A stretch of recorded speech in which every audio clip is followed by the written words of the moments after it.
एक मिनट, मैं पहले कुछ बकचोदी करना चाहता हूँ। यार आप लोग मेरे न्यू मानव को सपोर्ट नहीं कर रहे हो तो प्लीज इस वीडियो को देखने के बाद में उसे भी देख लीजिएगा। वो मानव भी काफी मस्त है। आप लोग सपोर्ट करेंगे तो मुझे मोटिवेशन मिलेगी और उस वीडियो पे कम से कम 100 लाइक करवा दीजिए ताकि मुझे उसका नेक्स्ट चैप्टर बनाने का मन करे। और अगर आप लोगों को मेरी बकचोदी सुनकर अगर आप लोगों के दिल में कुछ लाया हो तो प्लीज जाकर उसे सपोर्ट जरूर कीजिएगा। तो ठीक है, अब एपिसोड को स्टार्ट करते हैं। तो इस एपिसोड के स्टार्टिंग में हम ज़ुफेन को देखते हैं जो कि अपने फुल पावरफुल मोड में आ गया होता है और वो येलिन से कहता है कि एक हमेशा जीतने वाला जनरल सिर्फ इसलिए हमेशा नहीं जीतता क्योंकि उसने कभी हार नहीं देखी, बल्कि इसलिए क्योंकि वो हार को भी जीत में बदल देता है। तुम ड्रैगन एंसेस्टर के डिसाइपल हो, एक सेक्रेट बीस्ट जो अपने मजबूत बॉडी के लिए जाना जाता है। तो जब तुम उसके डिसाइपल हो तुम्हारा बॉडी कमजोर कैसे हो सकता है? तुम्हें उसकी पूरी इनहेरिटेंस मिली है जबकि मुझे सिर्फ क्विलिंग का कुछ बाइट्स और कुछ पीस मिले हैं। मेरे लिए तो ऑब्वियस था कि मैं हार गया और हार के साथ में कुछ पैक्स भी मिले। सेक्रेट बीस्ट वैसे ही बहुत ज्यादा एरोगेंट होते हैं और तुम भी उनसे कुछ कम नहीं हो। तुमने क्लोज कॉम्बैट की जीत को अपने सर पर चढ़ा लिया और वही मेरा एडवांटेज बन गई। इधर येली ज़ुफेन की बात सुन काफी चिढ़ गया और ज़ुफेन जो कि आग में घी डालते हुए कहता है, ऊपर से जब तुमने मुझे क्लोज कॉम्बैट में हरा दिया तो तुम्हें लगा कि तुम मेरे सबसे स्ट्रॉन्ग फॉर्म को ऑलरेडी हरा चुके हो और तुम्हें अपनी जीत लगने लगी और इसी ओवर कॉन्फिडेंस की वजह से तुम सोल बैटल में भी केयरलेस हो गए और वही मेरी सेकंड एडवांटेज थी। और अगर रही बात थर्ड एडवांटेज की, जब तुमने क्लोज कॉम्बैट में गोल्डन फ्लेम का यूज किया था उसने मुझे एक और मौका दिया उस फ्लेम को एनालाइज करने का और ये समझने का कि सोल बैटल में तुमसे कैसे लड़ना है। और यही तीसरा लेसन जो मैंने सीखा और मेरी जीत की असली चाबी जिसे मैं चुपके से तुम पर एकदम से हावी हो गया। इधर येलिन ज़ुफेन की बात सुनो काफी बौखला गया और वो काफी शौक में गया, भाई इसने तो मेरा पोपट बना दिया। और वो अपने मन में सोचने लगता है, मेरे मास्टर ने तो सिर्फ इतना कहा था, जो जीतता है वही राज करता है और ताकत ही सब कुछ होती है, लेकिन एक फाइट में ताकत से ज्यादा इंपॉर्टेंट और क्या हो सकता है। और तभी ज़ुफेन ने कहा, मेरी पर्पल लाइटनिंग अभी थोड़ी कमजोर जरूर है लेकिन बेकार बिल्कुल नहीं। और जब तुमने मेरे 3 ड्रैगन सोर्स को एक करके हरा दिया तो तुम्हारा ईगो और भी बढ़ने लगा और तुम थोड़ा सा चूक भी गए, लेकिन सडन मोड चेंज के चक्कर में तुम पर्पल लाइटनिंग को भूल गए और वही तुम्हारी गलती थी। और तुम्हें घबराकर जल्दी करना ये मेरा प्लान का पार्ट था, एक तरह का इंश्योरेंस। और अगर तुम ज्यादा पैरानॉइड होते और ये मेरा अटैक फेल हो गया होता तो मेरे पास कोई चांस नहीं था तुमसे लंबी फाइट जीतने का। और ज़ुफेन अपने हेवन सोल ड्रैगन के साथ में येलिन को चिढ़ाते हुए कहता है, लेकिन अब मैंने कहा था ना छोटे, तुम ज्यादा ही सेल्फ रहतियस हो। और इसी के साथ में ज़ुफेन का हेवन क्रशिंग ड्रैगन सोल जो कि अपने हाथ में एनर्जी इकट्ठा करने लगता है। ये देखकर येलिन तुरंत रेडी हो जाता है और सोचने लगता है, मेरी सोल ऑलरेडी पूरी तरह से इंजर्ड हो चुकी है और अगर एक और अटैक लग गया तो फिर जीने का कोई भी पॉइंट नहीं बचेगा। और इधर ज़ुफेन का हेवन क्रशिंग ड्रैगन सोल जो कि येलिन की गोल्डन फ्लेम ड्रैगन सोल को अपने जोरदार पंजों के साथ में पकड़ लेता है। और इधर येलिन सोच रहा होता है कि ये काफी अच्छा है, ज़ुफेन के पर्पल लाइटनिंग अभी भी गोल्डन फ्लेम के लेवल का नहीं है, नहीं तो वो इतना बेसब्र क्यों होता, एक ही बार में मेरी सोल को सीरियसली इंजर करने की कोशिश क्यों करता। और उसके पास में 4 सोल जरूर है लेकिन मैं मर भी गया तो भी वो मुझे चोट तक नहीं बना सकता। और तभी ज़ुफेन का असली खेल चालू होता है, वो अपने ड्रैगन फॉर्म को सेकंड फॉर्म में चेंज करता है और गोल्डन फ्लेम को एजॉर्ब करने लगता है। एंड ये देखकर गोल्डन फ्लेम जो कि अपना सेकंड फॉर्म लेता है एंड तभी ज़ुफेन अपने फोर्थ फॉर्म को ले लेता है और सडनली वो अपने सेकंड फॉर्म को लेकर गोल्डन ड्रैगन के ऊपर एक पंच मारता है जिससे येलिन को थोड़ा झटका लगता है। और इधर हम ज़ुफेन को देखते हैं जिसे कि वो भी काफी परेशान में होता है लेकिन वो रिएक्ट नहीं करता है। एंड इसी के साथ में वो अपने ड्रैगन सोल के सेकंड फॉर्म में ही येलिन के ड्रैगन को काफी पीटने लगता है। और इसी के साथ में हम डबल ड्रैगन गैदरिंग में देखते हैं जहाँ पर सिस्टर चूचू की सिस्टर्स उसे कहते हैं कि सिस्टर चूचू आखिर यहाँ पर क्या हो रहा है, सच कहो तो मुझे समझ में नहीं आ रहा कि उसे अपर हैंड कैसे मिल गया। जिस पर सिस्टर चूचू कहती है कि मैं हमेशा जब सोचती हूँ कि मैं उसे समझ गई अभी मुझे एहसास होता है कि मैं उसे समझ नहीं पाई और न ही हम में से कोई भी लोग उसे समझ पाएंगे, वो अपने कमजोरी को यूज करके ही जीतता है। जिस पर सिस्टर रूहा कहती है कि एक ट्रू और कैपेबल मैन जो अपने कमियों के बीच जीत तलाशने की हिम्मत कर सकता है, सच में ये काफी अनबिलीवेबल है। और इधर हम इस चूतियों को देखते हैं जो कि कहता है कि येलिन को तब हराना जब वो अपने गेम के टॉप पर हो। और गाइस ये चूतिया येलिन को बेवकूफ कहता है। और गाइस मुझे समझ में नहीं आ रहा कि राइटर ने इस कैरेक्टर को आखिर बनाया ही क्यों है। भाई ये येलिन का नूनी तक का भी बराबर नहीं कर सकता लेकिन ये उसे बेवकूफ कह रहा है, क्या ही चूतिया आदमी है। खैर छोड़ो, हम इसी के साथ वेंता को देखते हैं जो कि ज़ुफेन का मैच देखकर वो कहता है कि जैंगसंग तुम्हारा ब्रदर ने तो मेरा आंखें खोल दी। मैं हमेशा सोचा था कि उसे सन की बनाने वाली चीज उसकी ताकत है लेकिन अब समझ गया हमेशा जीतने वाला बनने का मतलब क्या होता है, सब कुछ दिमाग का खेल है। और ये जीत ताकत से नहीं मिली क्योंकि वो 4 ड्रैगन सोल मिलकर भी गोल्डन ड्रैगन को नहीं हरा पाए थे। लेकिन अब जरा गोल्डन ड्रैगन को देखो, काला नीला हो गया मार खा के। हे भगवान, आखिर ऐसी स्ट्रेटेजी उसके दिमाग में आई कैसे? जिस पर तेंगसेन ने कहा इसमें इतना हैरान होने वाली क्या बात है, मैं तो साला पहले से ही कह रहा हूँ वो किसी थर्ड रेट के नीचे के खानदान से आया है, साला कुछ भी करने लगता है। एंड गाइस तुम लोग देख रहे हो दोस्ती क्या चीज होती है। अभी तक ज़ुफेन को इस तरह से किसी ने बात नहीं किया है लेकिन तेंगसेन कर सकता है भाई क्योंकि वो उसका दोस्त है।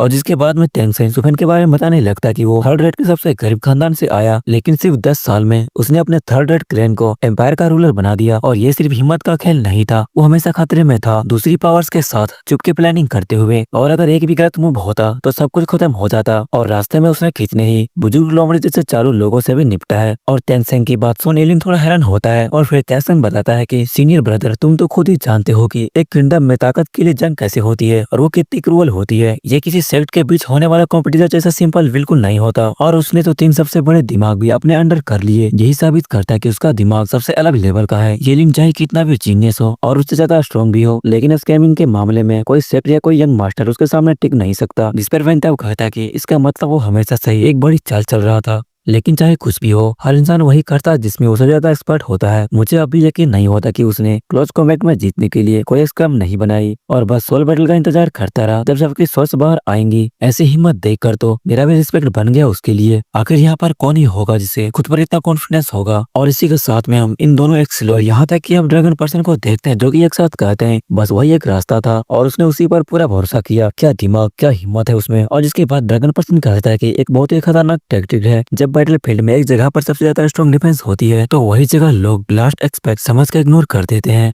वहाँ काम ट्रूथ छोड़ देते हैं। सब यही छोड़कर अपने मेन फोर्स वीकेस्ट पॉइंट पर लगाते हैं क्योंकि उन्हें लगता है कि एनिमी वहीं पर अटैक करेगा। लेकिन एक्सपीरियंस जनरल्स हमेशा उल्टा करते हैं, अपनी पूरी ताकत उसी एक पॉइंट पर लगा देते हैं और एक ही बार में जीत लेते हैं। जब तक दुश्मन समझे बैटल ऑलरेडी ओवर होता है। और ये सब करने के लिए चाहिए होती है हिम्मत और दिमाग, क्योंकि अगर फेल हो गए तो सब कुछ बर्बाद हो जाएगा। यार सच में ये बंदा तो काफी दिमाग वाला निकला और काफी सनकी भी। और हाँ, ये वाली चैप्टर यहीं पे खत्म होती है, तो इसका नेक्स्ट चैप्टर जैसे ही आएगा तो मैं अपलोड कर दूंगा। एंड प्लीज दोस्तों मेरे न्यू मानवा को जाके सपोर्ट करो और मैंने लिंक डिस्क्रिप्शन में दे दिया है और पिन कमेंट में भी।